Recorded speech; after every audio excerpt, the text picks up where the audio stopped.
نحمدہ ونصلی ونسلم علی رسول الکریم اما بعد فاعوذ باللہ من الشیطان الرجیم بسم اللہ الرحمن الرحیم۔ ناظرین گرامی، آج آپ کے سامنے یہ ذکر کرنا ہے کہ قضائے عمری پڑھنے کا طریقہ کیا ہے۔ ناظرین، ہمارے اکثر ناظرین کا یہ سوال ہے کہ قضائے عمری پڑھنے کا طریقہ کیا ہے، کیونکہ کچھ کم علم لوگوں نے یہ بات سوشل میڈیا کے ذریعے پھیلا دی ہے کہ قضائے عمری کا ایک مختصر اور شارٹ طریقہ ہے جو علماء نہیں بتاتے، حالانکہ ایسا نہیں ہے۔ بعض نے تو یہ حد کر دی ہے کہ رمضان کے آخری جمعے میں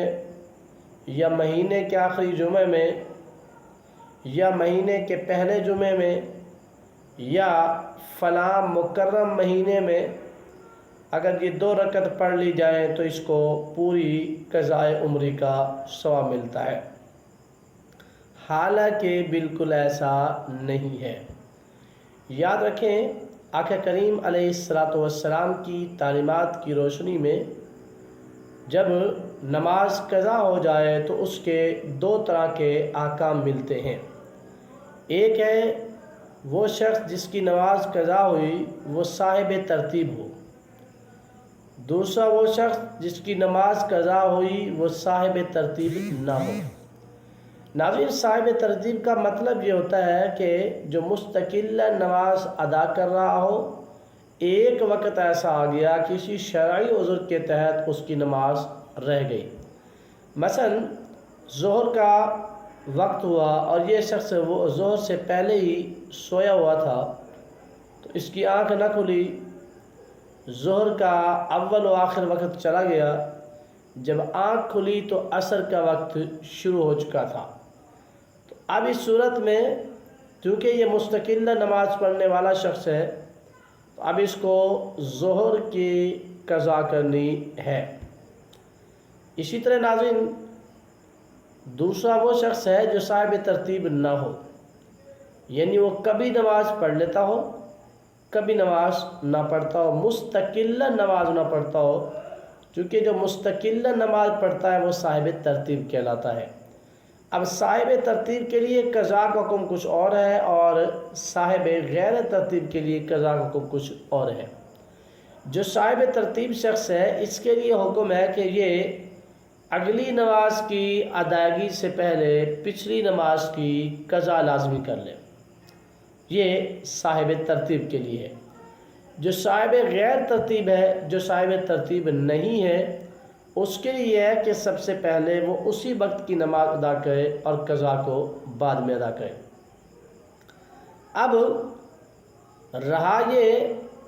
کہ قضائے عمری کیسے پڑے گا، تو ناظرین اس کا طریقہ فقہاء کرام نے یوں بیان فرمایا ہے کہ اگر فرض کریں کسی شخص کی عمر 30 سال ہو گئی ہے، اب اس نے ذہن بنا لیا کہ میں مستقل نماز بھی پڑھوں گا، اب وہ پچھلی نمازوں کی قضا کرنا چاہتا ہے، تو اس صورت میں طریقہ کار یہ ہے کہ وہ اپنی زندگی کے 15 سال کو نفی کر دے گا، نکال دے گا، بقیہ جو 15 سال بچتے ہیں پھر ان 15 سالوں کی نماز وہ قضا ادا کرے گا۔ اب ناظرین، قضا ادا کرنے کا طریقہ اور قضا ادا کرنے کی نیت کیا ہے یہ سماعت فرمائیں۔ ناظرین، قضا نماز کی نیت کا طریقہ عام طور پہ وہی ہے جو ہم نماز کے لیے کرتے ہیں، البتہ یہ ذہن میں رکھیں کہ نیت دل کے ارادے کا نام ہے، زبان سے الفاظ کی ادائیگی یہ مستحب عمل ہے، اور نیت کرنے کے لیے الفاظ اگر کوئی شخص غلط بھی بول لیتا ہے تاہم بھی اس کی نماز درست ہوتی ہے، اس کی دل کی نیت کا اعتبار کرتے ہوئے۔ اسی طرح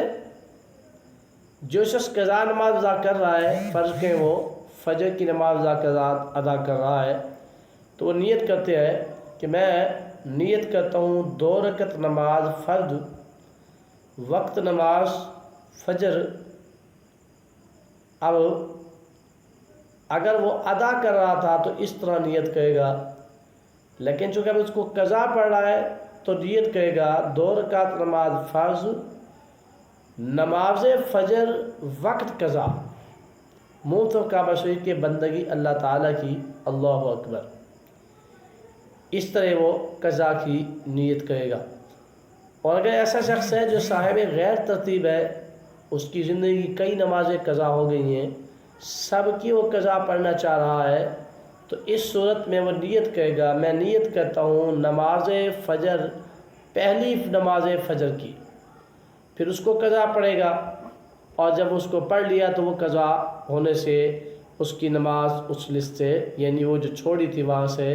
جو ہے وہ ختم ہو گئی، اب اس کی قضا ہو گئی ہے۔ تو اس طرح سے وہ نیت کر کے قضا پڑے گا۔ جب نیت کر لی تو نیت کرنے کے بعد ہاتھ اس نے باندھ دیے، اب اسی طرح تلاوت کرے گا، اسی طرح رکوع و سجود کرے گا، اسی طرح رکعت پوری کرے گا۔ یاد رہے ناظرین، قضا جو ہے وہ صرف فرضوں کی ہوتی ہے۔ ظہر کی نماز آپ سے قضا ہو گئی تو صرف 4 فرض قضا پڑھیں گے، عصر کی نماز قضا ہو گئی تو صرف 4 فرض قضا کے پڑھیں گے، مغرب کی نماز قضا ہو گئی تو صرف 3 فرض قضا کے پڑھیں گے، فجر کی نماز قضا ہو گئی تو صرف 2 فرض قضا پڑھیں گے۔ البتہ فرضوں کے بعد جو دوسرا ہے وہ ہے وطر، وطر کی بھی قضا کرنا لازم ہے، اس کے علاوہ کسی نفل کی، کسی سنت کی قضا کا حکم نہیں ہے۔ تو خلاصہ کلام یہ ہے، اس انداز میں ہم قضا کی نماز کو ادا کریں گے، باقی اس کے لیے کوئی نیا طریقہ نہیں ہے۔ یہ نماز قضا پڑھیں گے تو قضا عمری ہوگی، ورنہ چاہے 1 نفل، 2 نفل، 4 نفل، 10 نفل، 1000 نفل بھی پڑھ لیں،